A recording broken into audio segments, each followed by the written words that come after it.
Hello students, welcome back to my new video. आज मैं एक फेमस पोएट मीराबाई की लिखी एक फेमस पोएम के बारे में डिस्कस करूंगा, जिसका नाम है O my friends what can you tell me of love. सबसे पहले हम दी पोएट मीराबाई के बारे में बात करेंगे। भक्ति आंदोलन के स्वर्णिम युग में जिस संत कवियत्री ने प्रेम को जीवन का परम सत्य माना, वह थी मीराबाई। उनका संपूर्ण जीवन और काव्य भगवान श्री कृष्ण के प्रति अटूट प्रेम और समर्पण का प्रतीक है। O my friends what can you tell me of love कविता में मीरा अपने सखियों से प्रेम के विषय में प्रश्न करती है, परंतु वास्तव में यह प्रश्न बाहरी नहीं बल्कि आंतरिक जिज्ञासा है। यह कविता सांसारिक प्रेम और आध्यात्मिक प्रेम के अंतर को स्पष्ट करती है तथा सच्चे प्रेम की गहराई को उजागर करती है। अब हम O my friends what can you tell me of love title का अर्थ क्या है, इसके बारे में बात करेंगे। O my friends what can you tell me of love का अर्थ है, हे मेरे मित्रों,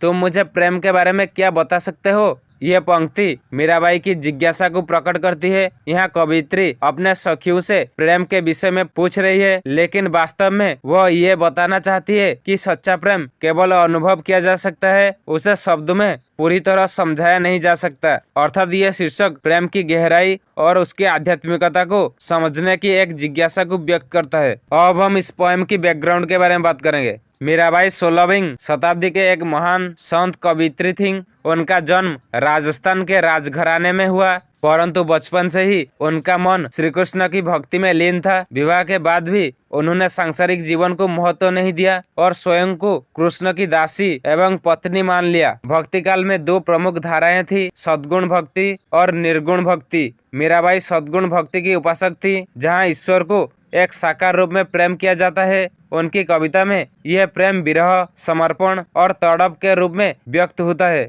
अब हम इस पोएम की सामरी के बारे में बात करेंगे। यह कविता O my friends what can you tell me of love Meerabai द्वारा रचित है। इस कविता में मीरा अपनी सखियों से प्रेम के बारे में पूछती है, हे मेरे मित्रों, तुम मुझे प्रेम के बारे में क्या बता सकते हो। मीरा का यह प्रश्न साधारण नहीं है। वह बताना चाहती है कि सच्चा प्रेम केवल अनुभव किया जा सकता है, उसे शब्दों में समझाया नहीं जा सकता। उनका प्रेम सांसारिक नहीं बल्कि भगवान श्री कृष्ण के प्रति गहरा और सच्चा आध्यात्मिक प्रेम है। कविता में मीरा कहती है कि जिन्होंने केवल दुनिया का साधारण प्रेम देखा है, वे ईश्वर के प्रेम की गहराई को नहीं समझ सकते। सच्चा प्रेम त्याग, समर्पण और विश्वास से भरा होता है। इसमें दुख और विरह भी होता है, लेकिन वही प्रेम को और मजबूत बनाता है। अर्थात ये कविता सच्चे और दिव्य प्रेम की महिमा को दर्शाती है और बताती है कि प्रेम आत्मा और परमात्मा के मिलन का मार्ग है। अब हम इस पोएम को टेक्स्ट के साथ एक्सप्लेन करेंगे। O my friends what can you tell me of love whose pathways are filled with strangeness. यहाँ मीरा अपनी सखियों से कहती है,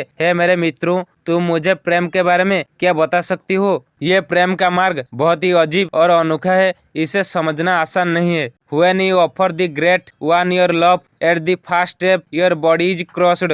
यहाँ मीरा कहती है, जब तुम उस महान प्रभु को अपना प्रेम अर्पित करती हो, तब प्रेम के मार्ग पर पहला कदम रखते ही तुम्हें अपने शरीर और अहंकार को त्यागना पड़ता है। यहाँ शरीर का कुचला जाना का अर्थ सचमुच शारीरिक कष्ट नहीं है, बल्कि अपने अहंकार, इच्छाओं और शारीरिक मोह का त्याग करना है। सच्चा प्रेम त्याग और समर्पण मांगता है। इन पंक्तियों में मीरा बताना चाहती है कि ईश्वर का प्रेम साधारण नहीं है, ये मार्ग कठिन और रहस्यमय है। जो व्यक्ति भगवान से सच्चा प्रेम करता है, उसे अपने अहंकार और सांसारिक सुखों का त्याग करना पड़ता है, तभी वह सच्चे प्रेम को प्राप्त कर सकता है। Next be ready to offer your hand as his seat. यहाँ मीरा कहती है, अगले चरण में तुम्हें अपना सिर भी उनके चरणों में अर्पित करने के लिए तैयार रहना चाहिए। अर्थात भगवान के प्रेम में पूरी तरह समर्पित हो जाना चाहिए। अपना अहंकार, मान सम्मान और सब कुछ त्याग देना चाहिए। Be ready to orbit his lamp like a moth giving into the light. यहाँ मीरा कहती है, तुम्हें उस दीपक के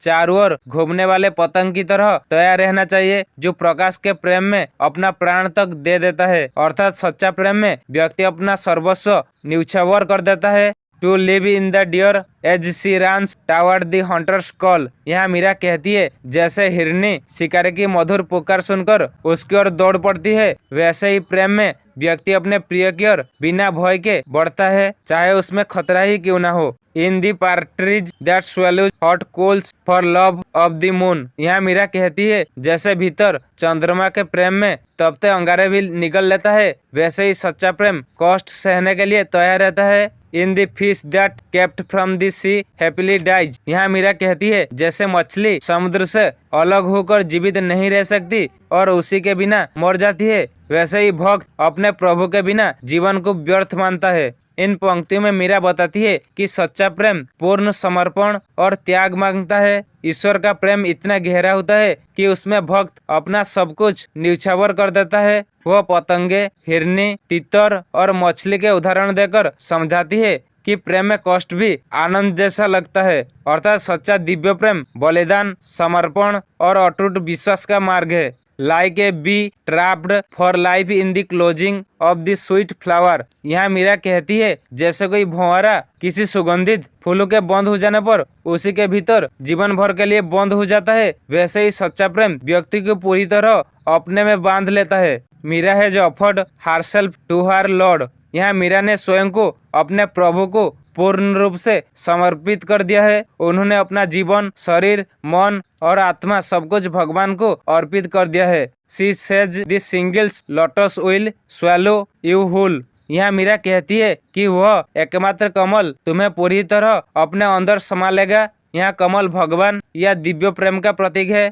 अर्थात जब कोई सच्चे प्रेम के मार्ग पर चलता है तब वह पूरी तरह ईश्वर में लीन हो जाता है, उसकी अलग पहचान समाप्त हो जाती है। इन पंक्ति में मीरा यह बताना चाहती है कि सच्चा प्रेम आत्मसमर्पण का मार्ग है। जैसे भंवरा फूल में बंद होकर उसी में लीन हो जाता है, वैसे ही मीरा अपने प्रभु के प्रेम में पूरी तरह डूब गई है। यह प्रेम इतना गहरा है कि भक्त की अपनी अलग पहचान मिट जाती है और वह पूरी तरह ईश्वर में समा जाता है। अब हम इस पोएम की निष्कर्ष क्या है इसके बारे में बात करेंगे। O my friends, what can you tell me of love. कविता में मीराबाई ने प्रेम की गहराई और उसकी आध्यात्मिकता को अत्यंत प्रभावशाली ढंग से प्रस्तुत किया है। यह कविता हमें सिखाती है कि सच्चा प्रेम शब्दों से परे होता है। मीरा का प्रेम केवल भक्ति नहीं बल्कि आत्मा और परमात्मा का मिलन है। उनकी जिज्ञासा हमें ये सोचने पर मजबूर करती है कि क्या हम वास्तव में प्रेम को समझ पाए हैं। अंततः ये कविता हमें ये संदेश देती है कि सच्चा प्रेम त्याग, समर्पण और अटूट विश्वास का नाम है। मीरा के लिए कृष्ण ही प्रेम है और प्रेम ही जीवन का अंतिम सत्य है।